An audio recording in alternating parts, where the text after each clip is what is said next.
안녕하세요. 수정쌤입니다. 오늘은 수능 후에 논술 시험을 볼 학생, 특히 육논술을 썼다는 이런 학생들이 과연 논술 전략은 뭘까? 사실 큰 전략이 있다기보다는 수능 시험을 잘 본 학생이라면 전략이 필요 없겠죠. 준비된 걸 보거나 아니면 수능 시험을 너무 잘 봤다면 논술을 포기하면 되긴 하는데, 수능 시험을 못 본 학생이 이후에 논술을 준비하는 과정에서 여러분이 6논술을 썼다고 해서 6개 대학에 합격할 필요는 없잖아요. 물론 거기서 제일 마음에 드는 대학에 합격하면 좋긴 좋겠죠. 근데 상황이 그렇게 여의치 않다면 합격 가능성을 높이기 위해서 여러분이 그 대학의 모든 대학의 논술 시험을 볼 게 아니라 그 중에 합격 가능성이 높고 내가 준비 시간을 많이 확보할 수 있는 그런 대학을 골라서 쓰는 게 좋겠다라는 취지로 여러분들께 도움 말씀을 드릴까 해요. 일단 여러분이 수능 후에 논술을 맞이하면서 내가 어떤 유형인가를 따져보시면,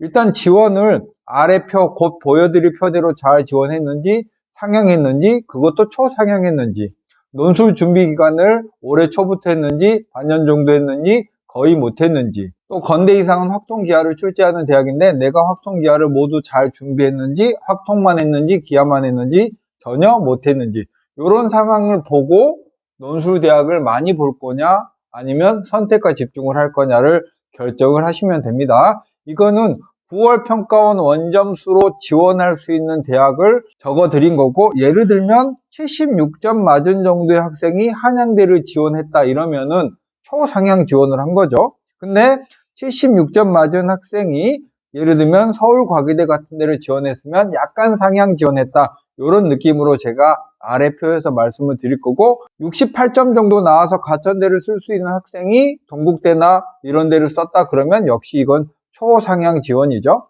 일단 수능 후 논술 공부의 원칙은요, 논술 준비를 거의 못했어요. 그러면 시험만 많이 보러 다니는 건 전혀 도움되지 않습니다. 예를 들면 수능 직후에 11월 18일 날 어떤 학생이 숙명여대 10시에 시험, 건국대 14시에 시험, 19일 날 일요일 날 동국대 오전 시험, 성균관대를 이렇게 지원을 했습니다.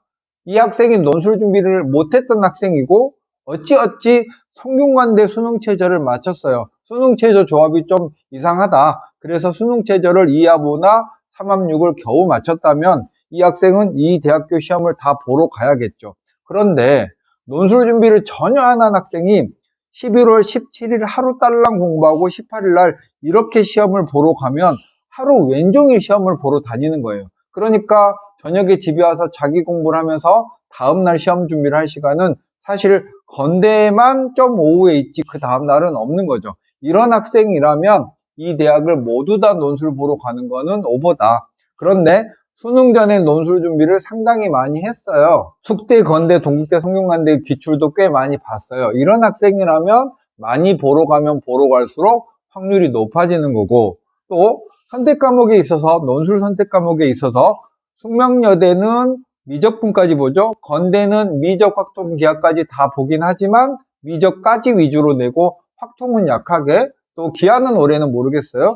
동국대는 확통, 기하를 마구마구 내는 대학, 성균관대는 수학 원투 위주로 내니까 자기가 지금까지 공부해온 수학 선택 과목에 따라서 어느 정도 공부를 했느냐와 합격 가능성을 보고 이 중에 일부를 고르는 게 낫다는 거죠. 여기 대학 모두 다 보러 간다고 합격 확률이 높아지지 않습니다. 논술 시험 보는 걸 가위바위보라고 생각하시면 안 돼요. 이건 우연에 의해서 합격이 얻어지는 게 아닙니다. 자, 두 번째, 수능 체제를 못 맞췄는데 수능 직후에 경험 삼아 논술 시험을 보러 가는 건 어떤가요? 라고 묻는다면 반대입니다. 왜냐면 논술 시험 가면요, 대체로 실망과 좌절과 벽을 느끼거든요. 그러니까 그런데 시험 보러 가서 논술 시험장은 이렇구나 라는 경험을 얻기보다는 별로 안 좋은 감정을 얻을 경우가 많고, 그 시간 아껴서, 한나절이잖아요. 이 시간 아껴서 다음에 내가 딱 준비해서 볼 수 있는 그런 대학에 시험 공부를 하는 게 더 좋겠고, 논술 준비가 부족한 학생일수록요,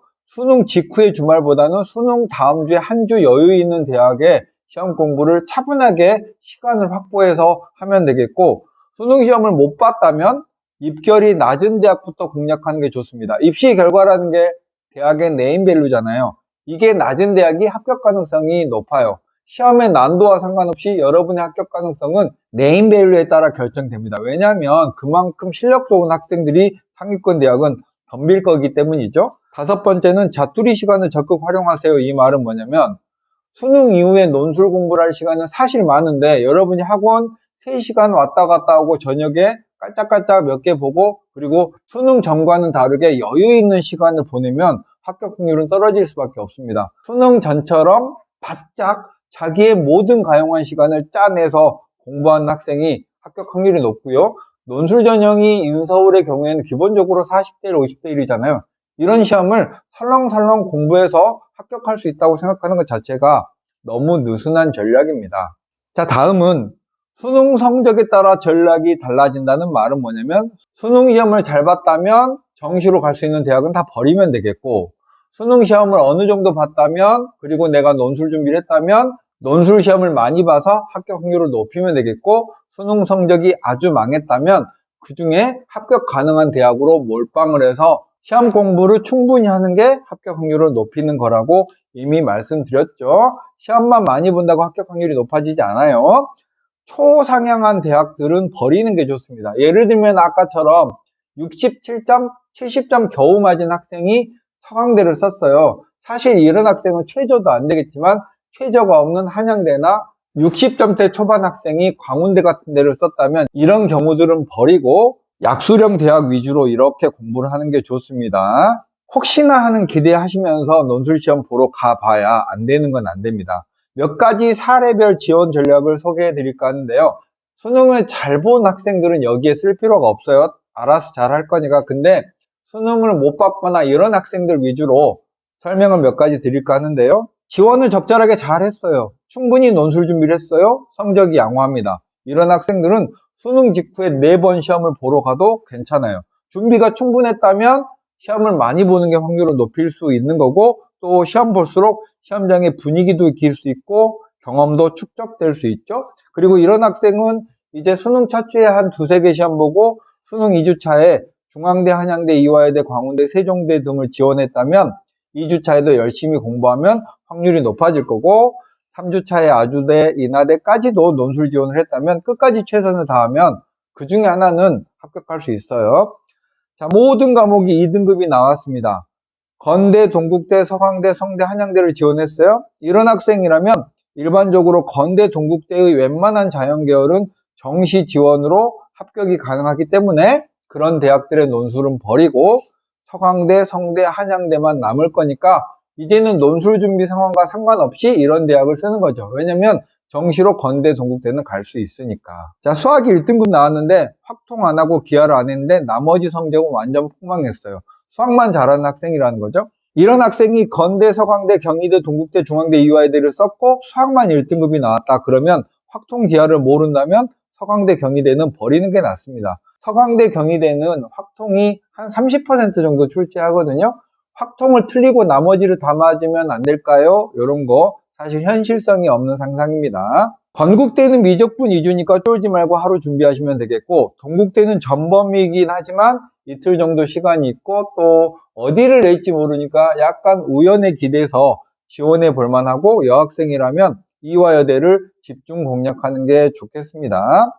수학이 2등급 나왔고 확통 기하를 안 했어요. 이런 학생들은 한양대, 세종대, 광운대, 인하대를 지원한 학생이라면 한양대는 버리시고 광운대, 세종대, 인하대 순으로 공부를 차근차근 해 나가시기를 추천드리고 수학이 3등급 초반인데 이합력을 충족했어요. 항공대, 광운대, 세종대, 가천대를 지원했다면 이런 학생들은 항공대, 광운대, 세종대를 공부해도 됩니다. 그러면서 가천대는 기출문제를 풀면서 답안 작성 방법만 같이 연구를 하면 되겠죠.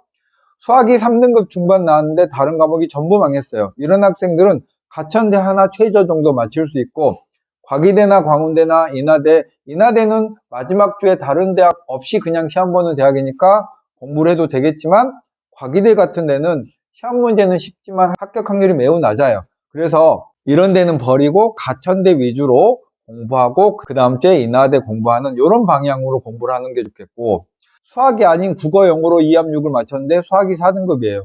수리 논술은 수학을 시험 보잖아요. 그런데 세종대, 가천대, 외대 글로벌 지원했어요. 이 학생은 세종대 수능 최저는 충족했지만 논술을 합격할 가능성은 매우 낮습니다. 그렇다면 가천대, 외대 글로벌 위주로 공부하는 게 좋겠죠. 혹시나 2학력 최저를 맞췄는데 저 세종대 쓰면 안 돼요 라고 한다면 해보실 수는 있지만 공부하다 보면 내가 이게 덤벼서 될 건가 안 될 건가 느껴져요. 자, 논술 준비를 해본 적이 없어서 포기할래요. 보통 정시에 올인하겠다라는 학생이 있고 어머니만 애타서 논술 지원한 학생들이 수능을 망하면 이렇게 말할 가능성이 있습니다. 수학이 1등급이라면 한양대 같은데 지원 가능하고 공부도 가능해요. 수학이 2등급이라면 과기대나 이런 대학도 다 가능하니까 포기하지 마시고, 설령 여러분이 나는 재수해서 좋은 대학을 가겠다라고 꿈꾸시더라도 남아있는 논술 시험을 준비해서 응시하고 또 합격하는 그런 기쁨까지 맛봐야 재수를 하더라도 더 좋은 결과를 맞을 수 있어요. 자기가 이번 시험을 망했다고 해서 그 뒤에 절차를 확 버려버리는 그런 마인드의 학생이라면 재수해서도 끄떡하면 포기하고 그런 끈기 없는 학생이 될 수 있죠. 자, 마지막 얘기입니다. 현실을 인정하자. 수능을 적당히 잘 봐서 믿는 구석이 있다면, 논술도 상향을 했다면 그대로 쓰면 되는데 수능을 못 봤는데 논술로만 상향을 해서 근거도 없이 덤비면 안 됩니다. 세상에는 6논술 광탈이라는 학생들이 쓰는 말이 있는데요. 진짜 논술 6개 썼다가 다 떨어진 학생은 주변에 널려 있을 정도로 많아요. 그런 학생들이 보통은 자신의 경험 얘기를 창피해서 안 합니다. 그냥 6논술 썼는데 다 망했어, 논술은 안 돼 라고 주변 사람들에게까지도 안 된다고 설파를 하고 다니거든요. 그러니까 현재 여러분이 가진 스펙, 즉 수능시험 결과라는 스펙을 가지고 그 결과보다 조금이라도 잘 갈 수 있는 그런 논술 전형의 대학이 있다면 꼭 포기하지 말고 끝까지 해보시기 바라겠습니다. 자, 이미 결론은 여러분께 많이 말씀드렸는데, 초상향대학은 미련 없이 버리자. 시험만 계속 보러 다닌다고 합격하는 건 아니니까 공부 시간을 확보해라. 초상향대학 시험 보러 갈 시간에 공부 시간을 확보해서 가능한 대학에 올인하자. 수능 이후에도 시간은 많으니까 우왕좌왕하지 말고 몇 대학 집중해서 죽어라 파보자. 확통기하가 비중 있게 나오는 대학은 며칠 확통기하를 처음으로 해서 합격하기 어렵다. 버리는 게 좋다. 재수할 거라고 초상향 지원한 대학에 시험 보러 가면 기분만 망치니까 여러분이 재수를 하더라도 합격 가능한 대학에 도전을 해서 합격증을 손에 쥐어보는 것이 재수에도 도움이 된다. 이런 게 결론이었습니다. 여러분의 건승을 빕니다. 수정쌤이었습니다. 화이팅!